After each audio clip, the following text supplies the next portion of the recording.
Hello everyone and welcome back to the history of the Jebus dynasty. Sorry about my voice this week, I am recovering from COVID and it's gonna be bad. Last time we saw Emperor Kandy continue his reign and start to expand in multiple directions. First pushing through in Iberia, pushing all the way to the Pacific coast, conquering Maghreb, and then turning on the Byzantine Empire, taking Constantinople, and the papacy itself.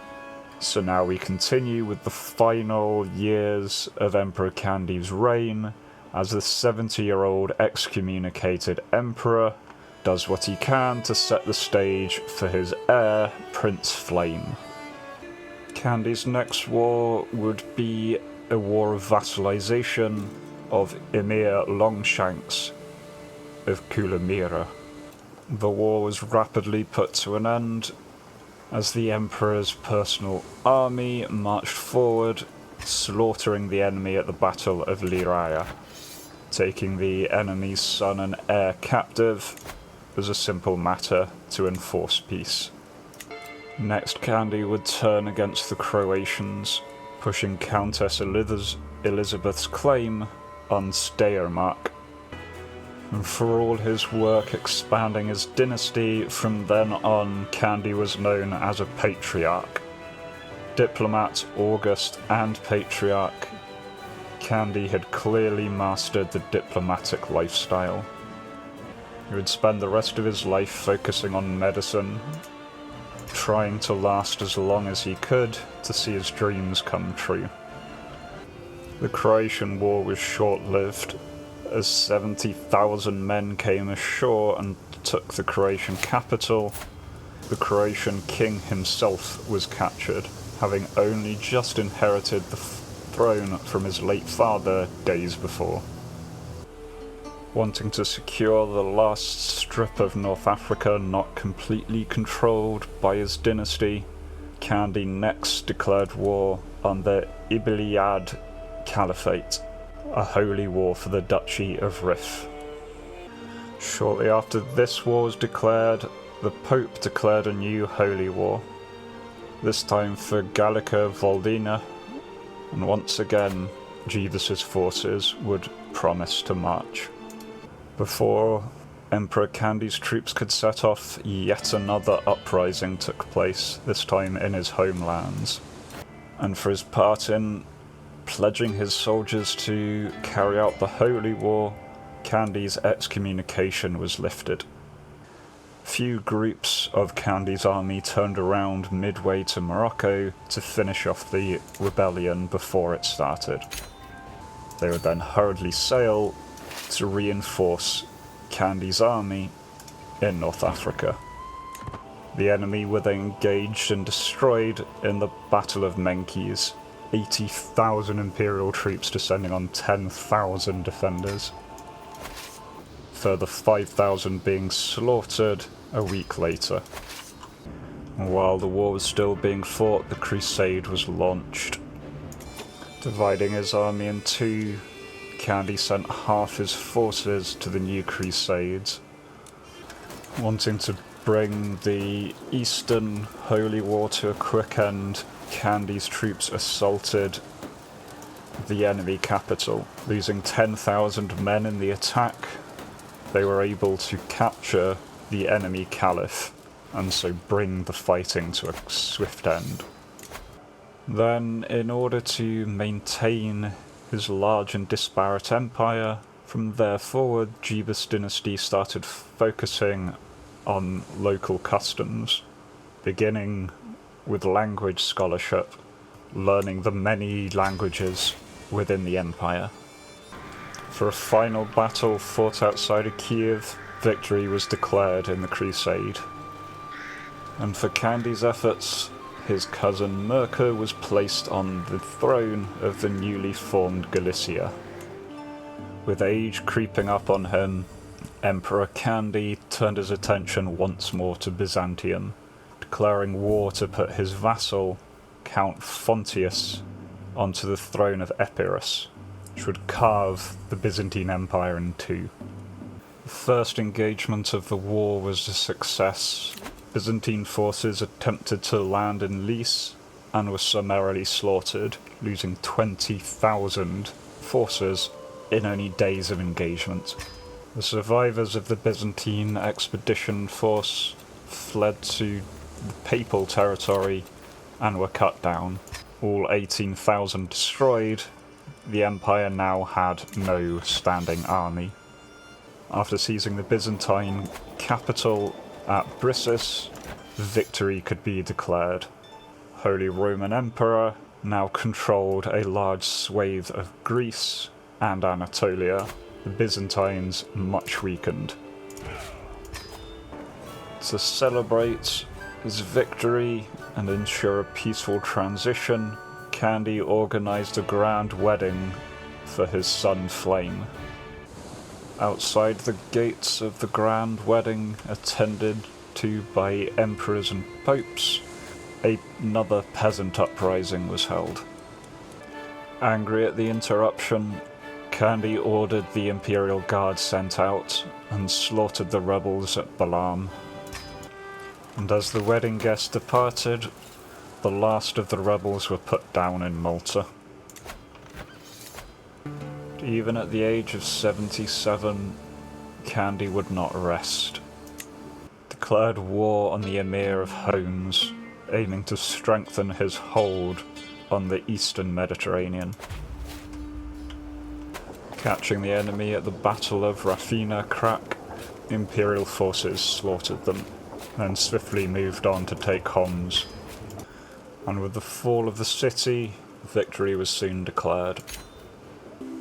Now at 78, Kandy would make a play for one last great adventure, wanting to seize Rome itself, declaring war to seize all the de jure lands, which would turn over the entirety of the papally controlled lands to imperial control. And after 15 months of fighting, the Pope was forced to surrender. Large swathes of territory were now turned over to the imperial control, the papacy only holding Pisa itself. With death steadily creeping up on him, Kandy now turned to the Marwand Emirate, forcing them to become his vassal.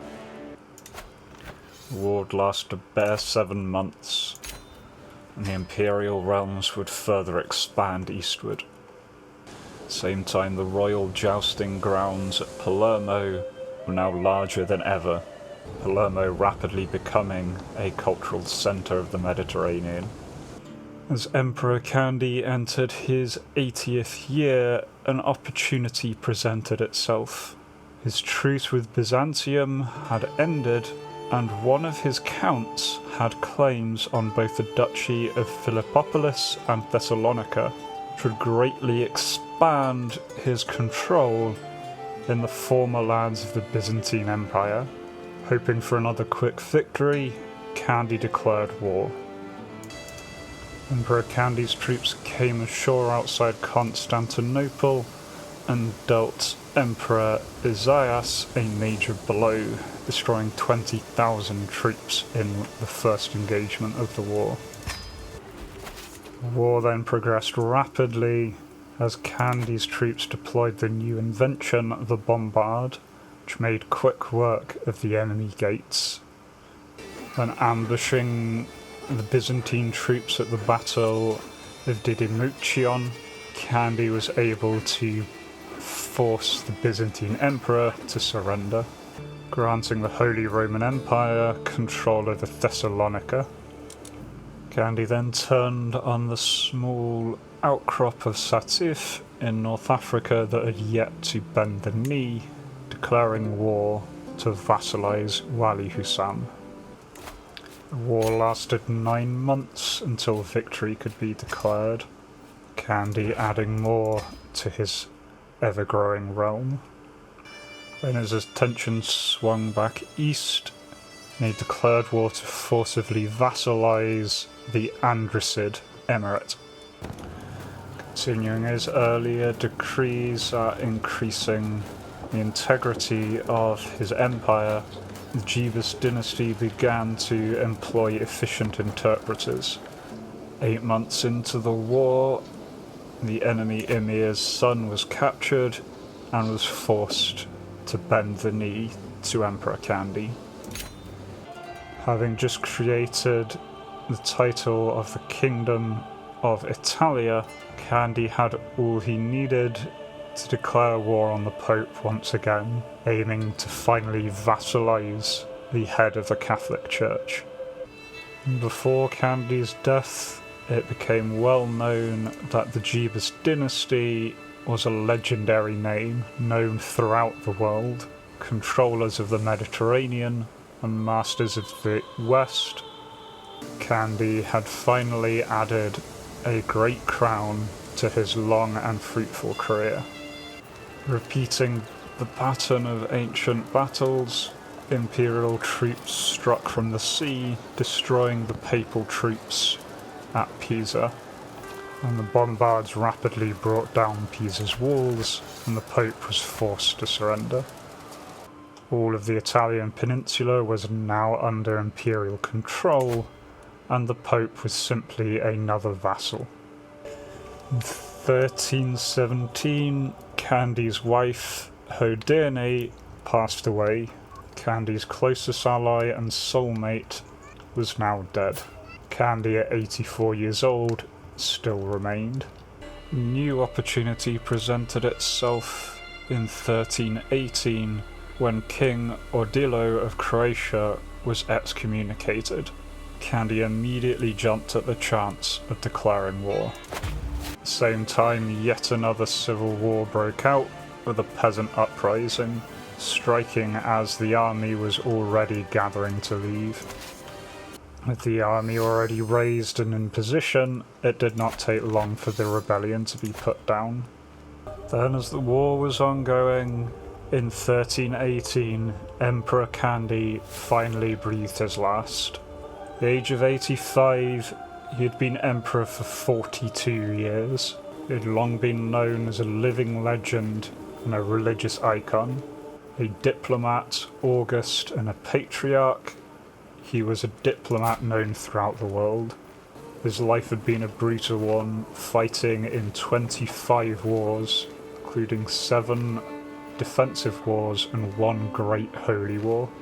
His throne would pass to his youngest son, Flame. Already 33 and with 4 children of his own, the attractive genius had become an alcoholic in his later life. And so Emperor Flame rose to the throne on the 20th of October. With this passing, the war was declared inactive and peace descended on the land.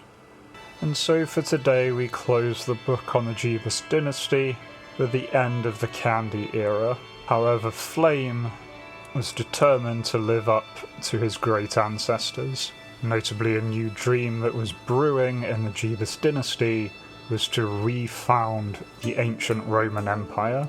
For this he would need to push east, fighting Jebus's once allies, Byzantium and Jerusalem. But that is a story for next time. Until then, thank you all, and farewell.